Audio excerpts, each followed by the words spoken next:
We are here in an extremely old home in a great neighborhood of Toronto, Withrow Park. And you're gonna see a lot of old framing and new framing behind me. And if you think it's just about installing new lumber and everything's gonna look perfect, think again. In Toronto, these homes are old and they tell stories. There's crooked floors, crooked walls. We're building on double white brick. We're trying to re-level our floor joists, and you can't do that by simply just installing new lumber and hoping that it's gonna work out here. So if you get this wrong, you're gonna feel it forever. There's gonna be doors that are stuck, uneven floors, millwork installs are gonna be awful. The whole project is gonna start to go off the rails here, making the existing work like it's new, making the new line up with the existing. Very exciting times on our project in downtown Toronto. We're finally reaching the end of the framing stage here. When we've taken every possible inch we can, we know how small these Toronto homes are, and we really want to give that family that exact layout that they want. And we're trying to steal an inch here, an inch there. We're squaring things up on this side, leveling a wall over here, strapping out on existing white brick. So the carpenters are doing a tremendous job over here, and it is really time consuming. There's a lot of planning that goes in. No matter how much work we did with the architect and the engineer, it really comes down to the on-site knowledge of our team that's in here. And that's our site super, project manager, and of course the carpenters in here. And the work they've been doing is just tremendous. And you really have to make sure when you're doing these projects, you have a contractor who has carpenters on their team that can do this type of work. And we're going to walk through some of this work today so you guys know exactly what to look out for and what the pros are doing in these old homes.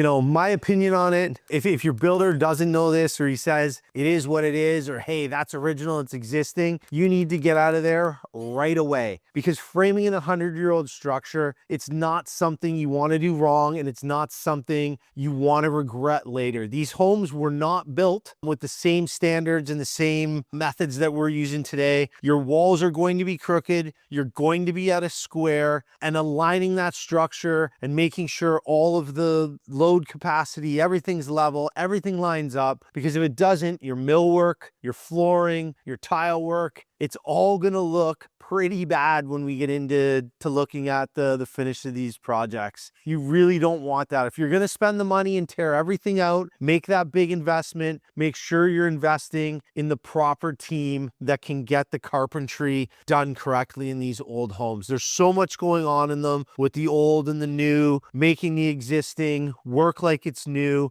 making the new line up with the existing. So a lot of work that has to happen here, and you really got to focus on making sure your contractor has that carpentry team in place. Now, let's take a look on the actual job site, what the carpenters are actually doing and what's involved in, we're just going to look at leveling the existing walls and making sure everything's plumb so that when we install all of our finishes, everything's going to be nice, beautiful straight lines. We're not going to have any gaps in the millwork installs, the huge beads of caulking on the top of the baseboard, which, really is a telltale sign that nobody did anything correct behind the walls. So right here, we're on an existing wall, and this is the front of the house. And when we first take over the house after the demo, we're going through and we're checking square, level, plumb of all the existing structure. And then we have our addition off the rear that we're also worrying about. So this wall, for instance, you can see on this side, we have all of our existing studs, which is all here. That's all the existing framing. If people aren't taking it to this step, you would come in, run all your wiring, apply your drywall, put your insulation in there, and the average person is going to go, oh great, everything's new, this is going to be perfect. But in reality, it's not. In reality, this wall is from side to side, which we have about 16, 17 feet here from one side of the house to the other. It's actually about 2.5 inches at a level. So one side of the wall is leaning 2.5 inches more than the other side of the wall. So to fix that, this is a brick wall on the outside there, so we can't just pull the wall back in and do it. So without reframing the entire structure, which would cause us to remove the wall upstairs, so on, create a great deal of work. The carpenters have come in here, and when we laser these walls, we're able to be on they're on this stud, they go up and down the wall, and they're about 1/2 inch to 3/4 in the middle, and they're shimming it out. And as we go across the wall there on the other side of the wall, they actually get to about a 90% of a 2x4 in front of the existing joist. So that's showing how bad at a level and at a square this was. So if you were to apply drywall to this, just imagine on one side, it's going to sit flat. And then when you get to the other side, it's going to bend. So we can imagine how terrible that's going to look, you know, and this is one thing you really need to discuss with your contractors and your builders out there, is to make sure their carpenters are capable of doing this. This is precision work. And a lot of framers, it's rough carpentry. They're not precision carpenters. Our guys are, and our team makes sure we're getting this done because we want a flawless install on the finish there. So please make sure you're looking for that and talking to your contractors and builders you're thinking about working with, because it's a tremendous amount of work. But if you make this mistake and you do not do it right, imagine what I just showed you, and imagine you have a countertop, any type of finish, millwork, anything. Imagine how bad it's going to look and how much regret you're going to have for not doing it correctly in the first place. So here we have a 1/2 inch where we've strapped it on to the existing 2x4. As we're moving down, we had to come out a little bit more, so we've shimmed it. So that creates a beautiful level plumb wall along this line here. And these are the joists that have been sistered together, and we used the 2x10, which is of course the new lumber, and that allowed us to level the floor. Fit joist hangers, which are on the old existing 2x8s that were the floor system up there. So if you're planning to complete an addition or a large interior structural renovation in your old Toronto home, reach out to us for a consultation. We'll walk you through exactly how we approach these projects, from coordinating with our engineers, exploratory demo, and making sure your new framing ties perfectly into the old structure to give you those beautiful finishes at the end of the project. Now, let's talk about some of the cons. What happens when you don't get this part right or you've skipped it? We've been called into jobs where previous builders thought they could just nail a couple pieces together, move on, throw up the drywall, and it's going to look, you know, amazing. Obviously, time goes by, it doesn't look amazing. You get the floor dipped, you get your huge caulking gaps in all your baseboard there, which just looks absolutely terrible. Your millwork installs that look like you shouldn't even have paid for it. By the time someone like us has come in there to rebuild it, you've already spent twice what it would have cost you to just do it right the first time.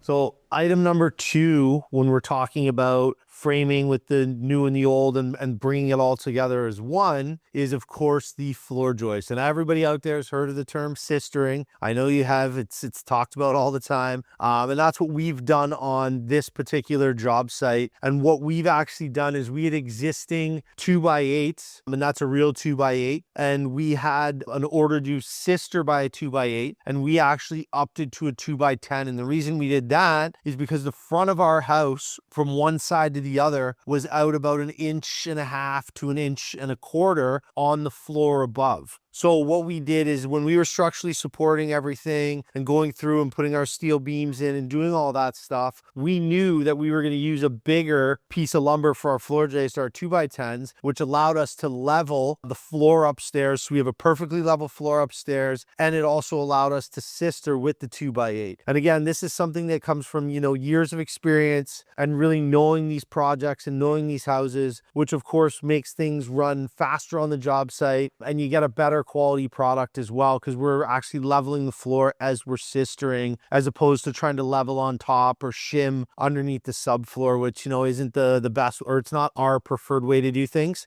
We prefer to do it when we're sistering. If we can level the floor completely, that's what we do. And of course, all of the old joists that are here, we have to go in and get those retrofit joist hangers to get those on there and make sure we get the joist hangers on all of that existing lumber. And then our new joists are glued and nailed direct to the existing joist, making everything nice and strong. And again, we're leveling it on the floor upstairs, so we get a beautiful new floor. And this is in part, you know, at the end of the project, you walk in, there's no squeaks, your floor is level, it's solid, beautiful, and it's built for the next, you know, 100 years to come here. And that's, you know, one of the things we're really trying to do as well, is to make sure everything is nice and level, and it's got the longevity, the quality where it's, you know, gonna last. We don't want to just come in, your floor's not level, you're putting plywood down on top of the old floorboards. And of course, what do you think you're going to get? An uneven mess, a huge regret at the end, and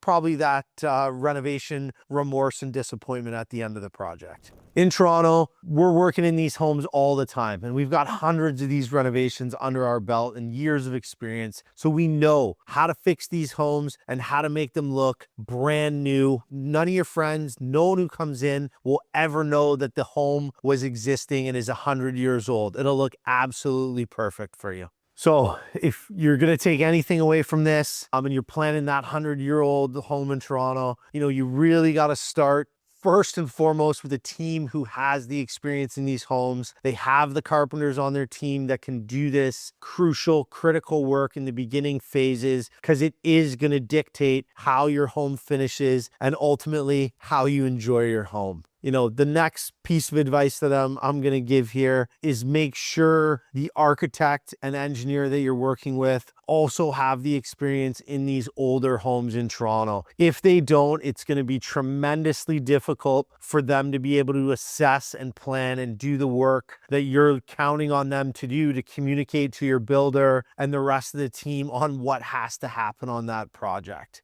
Thirdly, you want to have a builder come in and do the exploratory demo. And when I say exploratory demo, I don't mean cut a piece of baseboard off and we're done, we don't need to look at anything else. Actually come in, cut multiple areas of the home open, see what you're working with behind the walls, so they're able to provide that information back to the architect and the engineer, and everything can line up perfectly right from the very, very beginning in the planning of the project. If you found this video helpful, click on our next video over here, where we'll show you how we coordinate engineering and framing all into one. If you're interested in getting a consultation with us, book it now, and we can walk you through exactly what we do for our process for your project.